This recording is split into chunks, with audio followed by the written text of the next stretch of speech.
Greetings, kindred friend. Imagine yourself standing before a vast lake on a clear, silent moonlit night. You long to see the reflection of the moon on the water, but the lake is rippling. You use your hands to try to flatten the waves. You struggle to press them down in hopes of finding stillness again. However, the more you do, the more the lake surges. The more effort you exert, the more the image of the moon shatters. This is a reflection of our lives. We spend a lifetime rowing upstream, trying to arrange, provide for, and control every detail around us, from health and finances to our children's future. Yet, there is a bitter paradox few realize. The tighter your hand grips, the more easily peace vanishes like mist before the morning sun. Much like holding a handful of sand, the harder you squeeze, the faster the sand escapes through your fingers. Notice your body right now as you lie in bed preparing to rest. Are your shoulders tensed? Is your jaw clenched because of unfinished calculations? The truth is, the issue isn't the world around you. It's the pressure you put on yourself. Dear friend, tonight, I want to invite you to take a deep breath and exhale very slowly. Like an ancient tree standing firm through a great storm, the secret of healing does not lie in bracing against the wind, but in the art of loosening your grip so the storm can pass through without leaving a trace. In today's journey, we will explore deep lessons from the Buddha that help you realize, sometimes, the only way to truly master life is to stop trying to control it. Stay with me until the end of this video, for a silent liberation awaits you at the very threshold of letting go. Lesson 1. The illusion of useful worry. Dear friend, there is a subtle habit that our minds often mistake for love and devotion. We believe that if we worry enough about a problem, it means we are actually solving it. We stay awake all night calculating the future of our children, agonizing over our own health, or tossing and turning over financial risks. We tell ourselves, if I don't worry, who will? If I don't worry, it means I am irresponsible. However, there is a bitter truth that few want to admit. A meditation master once said, "Worry is like a rocking chair. It gives you something to do. It keeps you busy, but it doesn't get you anywhere. That chair keeps rocking back and forth, making your heart rate increase and causing your body to secrete stress chemicals. But when morning comes, the problem remains exactly where it was, only your body is exhausted." Understand this truth. Worry convinces you that you're preparing for the worst, but most of the time, you're just recycling fear. In the Buddha's philosophy, the root of this suffering is attachment. We worry because we want to control an outcome we long for. To better understand this attachment, listen to the story of a man who accidentally fell into a deep abyss on a dark night. As he fell, he luckily grabbed onto a branch sticking out from the middle of the cliff. The man clung to that branch with all his might. His hands ached, his biceps trembled with fatigue, and his breath gasped in the terror of the death lurking in the bottomless depths below. He screamed to the heavens for help. Suddenly, a voice echoed in the void. "Let go of your hands." The man was startled, gripped the branch even tighter, and asked, "If I let go, I will die. Is there anyone else up there besides you?" The voice remained silent. The man clung on like that throughout the long night in the torture of fear and exhaustion. However, when the first rays of dawn broke, he looked down at his feet and realized he was less than half a meter from the level ground. Dear friend, that branch is your worry. You cling to it believing it is the only thing protecting you from disaster. But the truth is, the act of clinging itself is what causes your pain and exhaustion. You are using all your strength to resist an abyss that does not exist. Peace does not come when you solve every problem, but when you realize you have always been right where you need to be. Tonight, when anxious thoughts begin to roll in, instead of asking, "What will happen if the worst comes?" I invite you to loosen your jaw, relax your hands, and ask yourself a more practical question. Right now, as I lie here, is there anything I can actually do to change the outcome? If the answer is no, allow yourself to let go of the branch of worry. Let your body fall onto the soft ground of the present. You do not need to worry to be responsible. Your greatest responsibility right now is to give your body complete rest so it has enough strength to face tomorrow. Lesson 2. Shedding the invisible burden. Dear friend, tonight as you lie down, try to direct your attention to your shoulders and chest. Do you feel a vague weight pressing there? In the journey of life, we do not only carry physical luggage, we silently accumulate invisible sacks filled with identities, expectations, and the regrets of the past.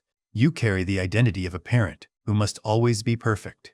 You shoulder the burden of a breadwinner who is not allowed to be weak. And you hold on to the pain of old chapters of life that should have been closed long ago. We mistakenly believe that holding on to these burdens is an expression of strength and devotion. But the Buddha left a simple yet shocking teaching. You only lose what you cling to. Let me tell you about a young monk on his way back to the temple. On his shoulders was a heavy sack of rice to prepare for the monastery's winter. He walked through steep rocky slopes, sweat soaking his robes, his breath labored. Yet the strange thing was that there was no sign of suffering on his face. When a traveler asked, "Master, that sack of rice is so heavy, how can you walk so far?" The monk smiled and replied, "I only carry it when I am walking. When I stop to drink water, I set it down. When I look at the mountains, I set it down. The bag of rice is only heavy when I refuse to let it go." Our problem is not the responsibilities we have, but the habit of never putting the rice sack down. Even when lying in bed, your mind is still straining to carry the whole world. You worry about your children's future. You fret over things left undone. You fear that if you let go, it means you no longer care for your loved ones. But please understand this liberating truth. Letting go doesn't mean you stop caring. It means you care enough about your peace. Because only when you put the burden down do you have enough space to breathe. Only when your shoulders are lightened do you have enough strength to truly love and support those around you tomorrow. Tonight, I invite you to perform a small practice. Imagine each worry, each identity you carry is a stone in the bag on your back. In your mind, gently place each of those stones down beside the bed. Say to yourself, "Thank you for reminding me of my responsibility, but now is the time to rest. I return these burdens to the compassionate earth." Let your body feel the miraculous lightness of no longer having to carry anything. Tonight, you do not need to be a mother, a father, or someone at fault. You are simply a life being soothed in the arms of silence. Lesson 3. Breaking the loop of fear. Dear friend, the fear in our minds is like a fire. If you do not know how to observe, you will unintentionally throw more wood into it with your own thoughts. Look at how a fear loop begins. It often starts with a tiny thought, a worry about health, an unanswered call, or a sad memory. That thought triggers a light current of panic in the chest. Immediately, your brain with its protective instinct begins to weave the worst-case scenarios. A small spark has now become a forest fire, incinerating any possibility of rest. In the spiritual tradition, there is a story about a young monk newly arrived at a temple. One night, he had to pass through a dark cave. He suddenly saw a giant, distorted black shadow waiting in the corner. His heart raced, sweat poured out, and he stood frozen, believing he had just encountered a fierce demon waiting to devour him. He began to imagine its sharp fangs and cold breath. However, instead of running away in panic, the monk remembered his teacher's words, "Stand still and observe." He took an oil lamp and moved closer. When the light hit, he laughed, realizing it was just his own robe hanging on a rock. That giant black shadow was merely an illusion magnified by the fear in his heart. Dear friend, most of our fears are exactly like those black shadows in the cave of the mind. We worry because we identify ourselves with the fear. We believe, "I am afraid," which means this world is unsafe. But the Buddha's wisdom brings you a completely different perspective to free yourself. Imprint this command of peace. You are not the storm. You are the sky. The storm may be violent, The thunder and lightning may tear through the night, but the sky is always there, vast, silent, and unhurt. Your anxious thoughts are just dark clouds passing through the sky of consciousness. They may come, they may go, but they can never change the inherent purity of the sky, that is you. Tonight, to break this loop, I invite you to perform a technique of mindfulness. Stop, breathe, and observe. When an anxious thought appears, instead of following it to weave a disaster scenario, step back like a neutral observer. Smile and name it. You can tell yourself, that's just a worried thought again, or, hello fear, I see you. When you name the fear, you strip away its power. You are no longer swallowed by it, because you have shifted from the position of the one who is afraid to the position of the one observing the fear. Let those thoughts pass like leaves on a river, while you remain the steady bank, the silent sky. Loosen your grip on future scenarios. The very moment you realize you are the sky and not the storm, the fear loop will automatically dissolve, making way for a deep serenity to radiate from within. Lesson 4. The illusion of problems. Dear friend, have you ever realized that your mind is a storyteller that never gets tired? Its mission is not to give you peace, but to predict and solve troubles. Because of this, it has a special talent, weaving giant problems from tiny fragments of reality. Imagine a familiar situation. You receive a letter from the bank about a small unpaid fee, or a brief text from your children saying, "Mom and Dad, I have something I need to talk about this weekend." Just those few short words. But when you lie down in the darkness of the long night, the storyteller in your head starts working. It weaves hundreds of scenarios, mounting debt, children in great distress, the collapse of the family. By the time you realize it, the original message has turned into a global catastrophe in your imagination. This is the truth your heart bears. Your mind builds a mountain. Your heart has to climb it. In reality, that mountain is not real. It is just layers of light and shadow projected on the wall of perception. To understand better, imagine you are sitting in a pitch-black movie theater. On that wide screen, dramatic chase scenes, deep abysses, and violent storms are unfolding. You sit there, heart racing, palms sweaty, feeling ultimate terror. But dear friend, if at that moment you were awake enough to look behind you, what would you see? You would only see a faint beam of light passing through a tiny reel of film. On that screen, there is no abyss, no storm, and no monster. There is only light and shadow dancing on a flat white cloth. And most importantly, you are still sitting in a comfortable chair, absolutely safe in the theater. Most of the problems that keep you tossing and turning tonight are movies directed and projected by your own mind. You suffer not because of reality, but because you are too immersed in that movie. You have forgotten that you are the viewer, not the character falling into the abyss on the screen. Tonight, to escape this illusion, I invite you to perform an act of mindfulness. Every time the mind begins to weave an anxious scenario, take a deep breath to anchor yourself to the present and ask one single question. Right now, is anything actually going wrong? Look around you. The blanket is still enveloping you. The pillow is still supporting your head. The breath is still steadily going out and coming in. The truth is, in this very moment, you are safe. The mountain you are trying to climb is actually just a puff of thought smoke. When you stop providing energy to the storyteller, the movie will automatically end. Don't let your heart be exhausted by illusory mountains. Let it rest on the gentle plain of here and now. Lesson 5. The Power of the Pause.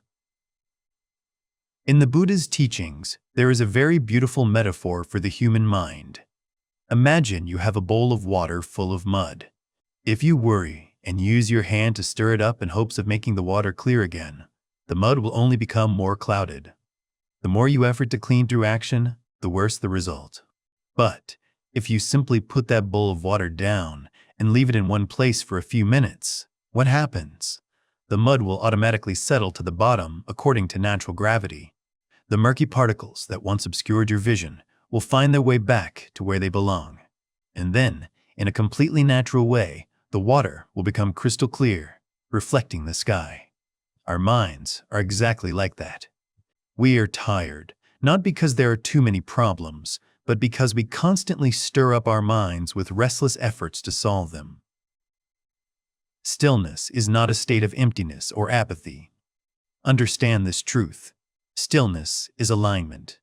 When you pause, every muscle, every flow of energy, and every cell within you is returned to its original position. Much like a guitar, after a long day of performance needs its strings loosened to find its accurate pitch, your body needs rest periods to self-align. You do not need to spend hours sitting in meditation to touch this stillness. Sometimes, the secret lies in just one conscious breath. I call it the shift of one breath. Amidst times when you are busy with worries, try to pause for just 5 seconds. Inhale deeply, feel the cool air entering the lungs, and exhale slowly, feeling all tightness melt away. Just that one breath is enough to signal the nervous system. Everything is fine. You can rest right now. An old Zen master once gave a paradoxical piece of advice. If you are too busy that you cannot sit in stillness for 20 minutes a day, then you should sit in stillness for an hour. Why is that? Because when you feel too busy, that is exactly when your mind is being caught in the strongest vortex of agitation. That is when your bowl of water is murkiest. Tonight and in the days to come, I want to invite you to practice small silences in daily life. Try walking from the living room to the bedroom without holding your phone. Try looking out the window for 1 minute without calculating what to do next. Take one conscious breath before you lie down in bed. These actions may seem small, but they are the safety anchors that keep you from being swept away by the current of life. When you train the ability to pause, you will realize you are no longer a slave to anxious thoughts. You begin to regain mastery. Peace is not something you have to find in a distant land. It has always been there, beneath the mud of busyness, just waiting for you to put the bowl down so its purest beauty can be revealed. Lesson 6. Peace is a daily nourishment. Dear friend, there is a mistake that most of us make in the search for happiness. We view peace as a distant destination, or worse, as an emergency medicine we only rush to use when a storm hits. We wait until we are exhausted to practice breathing. We wait until we have insomnia to seek the teachings of the Buddha. But true peace does not operate that way. Imagine your mind is a meditative garden. You cannot neglect the garden to overgrowth all summer and then hope it will bloom brilliantly after one night of effortful watering. The garden needs your silent presence every day, a little weeding, a little pruning, and a little patience in waiting. In spiritual philosophy, there is a profound reminder: don't look for peace. Become peace. The difference between searching and becoming lies in attachment. When you search, it means you are admitting you are lacking, and that peace lies outside of you. But when you practice becoming, you realize peace is a state of being that you can nourish in even the smallest actions of daily life. In the financial world, we all know the power of compound interest. Small amounts of money accumulated steadily create a massive fortune over time. Our consciousness operates by that exact rule. Remember this truth: peace compounds like interest. Every conscious breath, every time you choose to loosen your jaw when stressed, every second you choose not to react with anger, all are deposits into your peace bank. Perhaps today you see no great change, but after a month, a year, those tiny silences will connect, creating a foundation so solid that the storms of life can hardly shake you. Tonight, I want to invite you to establish a simple compounding ritual. 5 minutes every morning and 5 minutes before bed. In the morning, as soon as you wake up, instead of rushing to grab your phone, spend 5 minutes aligning your soul. Sit still with a cup of tea, or simply feel the sunlight through the window. Say to yourself, "Today, I choose to be present." This is how you sow the first seed of peace for the new day. In the evening, before drifting into sleep, spend 5 minutes cleaning your garden. Do exactly as we shared. Put the rice sack down, turn off the movie of the mind, and let the muddy water settle. Many will say, I am too busy to spend 10 minutes a day. But dear friend, that very busyness is the sign that you need it most. The more responsibilities you have, the more you need a strong internal foundation of stillness to avoid being swept away. The compound interest of peace does not require you to do extraordinary things. It only requires loyalty. When you maintain the care of your mind garden regularly, you will realize a miracle. The world around you remains the same, the troubles are still there, but the way you stand amidst them has completely changed. You are no longer a fragile tree blown by the wind, but have become a steady mountain, where dark clouds may roll in but never shake the inner core. Start accumulating stillness tonight, and let time do the rest of the miraculous work. Lesson 7. You don't need to know all the answers. Dear friend, there is a silent thirst that most of us carry throughout our lives, the thirst for certainty. We want to know for sure that we will be healthy, want to know for sure our children will be fine, and want to know for sure tomorrow will go exactly as planned. Our minds view uncertainty as an enemy, a hole that needs to be filled with answers. And when night falls, that mind continues to work, scouring everywhere to find a perfect map for the future. But look at the river of life. A river flows fast over rocky rapids, winds through forests, and finally pours into the vast ocean.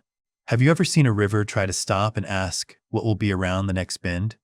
The river flows because its nature is to flow. In Zen philosophy, there is a sharp reminder: let go or be dragged. When you try to hold on to the riverbank of certainty while life is rushing by, you will be hurt. The more you try to cling to answers that haven't appeared, the more you are dragged by anxiety through long, sleepless nights. Your fatigue does not come from the problems themselves, but from the desperate effort to control the uncontrollable. Tonight, as you lie here in the darkness, I invite you to perform a great shift. Replace the need for clarity with the practice of presence. We often mistakenly believe we need answers before we can be at peace. But the truth is exactly the opposite. You need peace to be able to see the answers. Understand this truth. Uncertainty isn't a flaw. It's where possibility lives. If everything were predetermined and known beforehand, life would just be a boring play. It is because we do not know what will happen that miracles have the chance to appear. Uncertainty is like a starry sky. You do not need to understand all the constellations to feel their beauty. You only need to lie still and let the darkness envelop you. Tonight, instead of telling yourself, I need to find a solution for this, try telling your heart, right now, I allow myself not to know. Let the unfinished questions drift away like bubbles on a river. You do not need a map for the next 10 years to sleep well tonight. You only need this breath, this soft pillow, and trust in the flow of the universe. When you dare to let go of the obsession with certainty, your nervous system will receive an ultimate signal of liberation. It understands that it no longer has to stand guard before a distant future. It can rest right here, in the pure presence of the now. Let uncertainty be your softest blanket, and let yourself drift with the river of life, because that river always knows how to bring you back to the ocean of peace.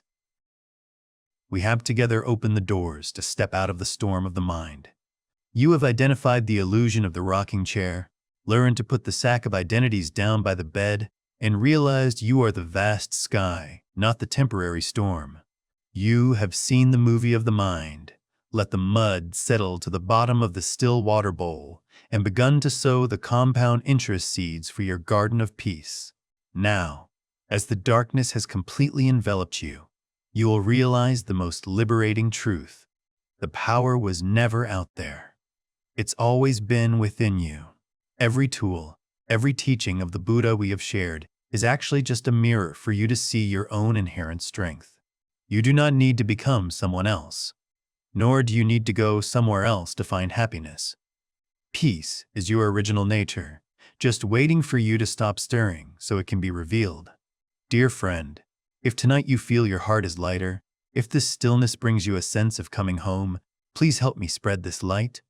A like, a subscribe, or sharing this video with a weary loved one is not just an act of support. but a way you are joining me in sending a message of peace into this volatile world. Before truly melting into regenerative sleep, I invite you to leave a comment below with tonight's mantra, I trust my inner peace. Let this affirmation be the final anchor holding you to the most gentle reality. The night is deep, the breath is light. Loosen your hand, let today drift away, and let your body perform its sacred vocation of healing. Wishing you a long night of peace and a morning awakening, as radiant as a lotus blooming in the early sunlight. Goodbye, and see you again in the next journeys of awakening.